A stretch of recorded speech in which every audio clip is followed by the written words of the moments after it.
What's going on, everybody? My name is Tenebrous Infinite, and welcome to the Magnus Challenge. This is a challenge put together by the community managers of Generation Zero to see if we can take down a tank using only the Magnus. But I decided to take this challenge up a notch, and instead of just taking down one tank, I decided that I'm going to take down one of every single class of tank using only the Magnus today. So let's see just how lucky your boy was feeling today. I'm going to walk you guys through all of the little tricks and little strategies that I used in order to optimize these fights against these tanks. And if any of you guys decide to take on the Magnus Challenge, let me know in the comments down below, post a video to YouTube, and I will check out your video because I think that this is a really fun challenge, and it just highlights how awesome the Magnus is as a sidearm. So let's get started with the weakest of the weak, the prototype tank. So ever since the early days here in Generation Zero, I have had a serious love for the Magnus. The Magnus has been my favorite sidearm probably ever since I got a dilapidated Magnus really early on in the game as a bit of a lucky drop from a harvester. The moment I realized that there was a 44 Magnum in the game, I knew that this was going to be the sidearm that I was going to use primarily throughout my entire play session of the game. And you know what? It's even served a greater purpose now with this Magnus challenge. So the Magnus for me has always kind of been my favorite sidearm due to the risk-reward kind of factor that you get from having a reduced clip size but higher damage. The Magnus can a lot of times take out components on machines way quicker than you ever could with the clock, as long as you know how to use the Magnus. Alongside that, the Magnus also has a pretty easy reload cancel that you can take advantage of when you're using the Magnus. So when you're reloading the Magnus, simply using a little bit of sprinting optimization, you'll be able to kind of reload your gun just a couple milliseconds faster than you would normally, and that a lot of times can be the make or break in the middle of a heavy combat session. So against this tank, I primarily was just aiming for the weak points, aiming to take down the gas tank as quick as possible, and just kind of doing as much nominal damage as I could, aiming for those blue sparks off of all the weak points.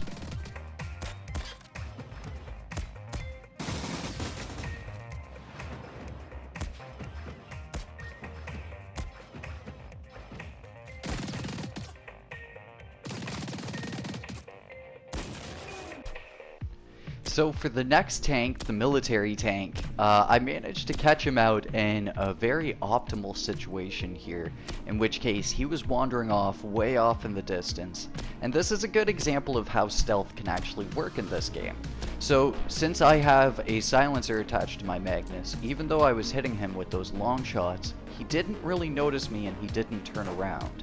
Now things got a little bit out of hand here when a group of hunters that had been chasing me all the way managed to finally catch up to me because I was focusing on that tank. So when I was fighting these guys, I had to optimize taking out the seekers just to make sure that I didn't alert the tank too early on, and then also I had to deal with the masses of hunters. So again, staying true to the challenge, I used the Magnus throughout this entire fight, and basically what I was doing against these hunters was I was aiming to take off their machine gun so that they would prioritize doing a melee attack against me so that I could pull off that really slick hunter counter and do maximum amount of damage to these guys as quickly as possible.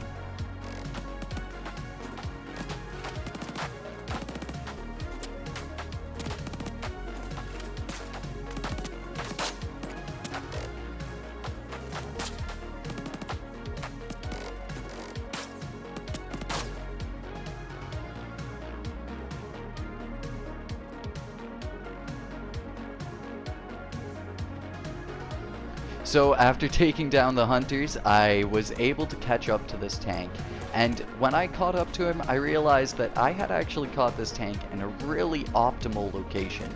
With all of the woodland cover, I was able to use this tree as a makeshift barricade, so that way I would be protected from any of the machine gun fire that the tank would be shooting off at me.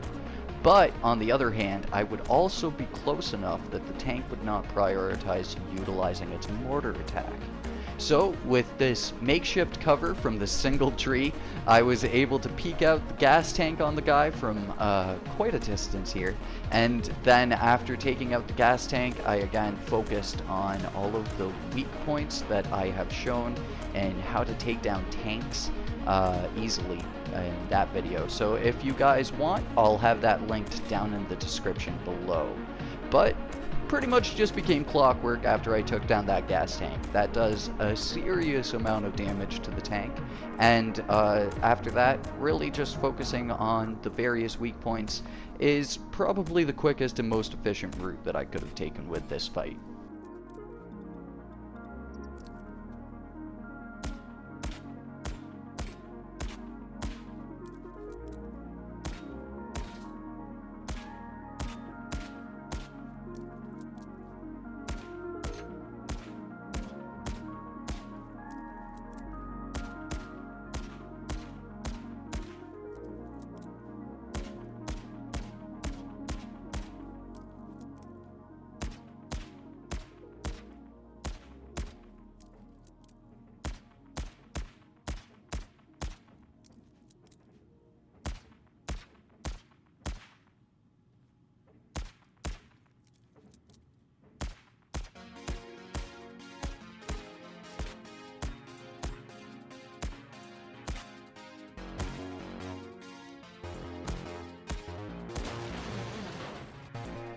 So, out of respect for Pontus in the dev stream yesterday with the battle he had off at Normira, I thought it would be cool to try to find a tank off at Normira, and I managed to, even though he was off in the woodlands outside of Normira. Still, I think it's close enough. It's ballpark range to Normira, so basically I just wanted to fight this guy over in this location because that's where Pontus and Matt came up with the idea for this challenge in the first place.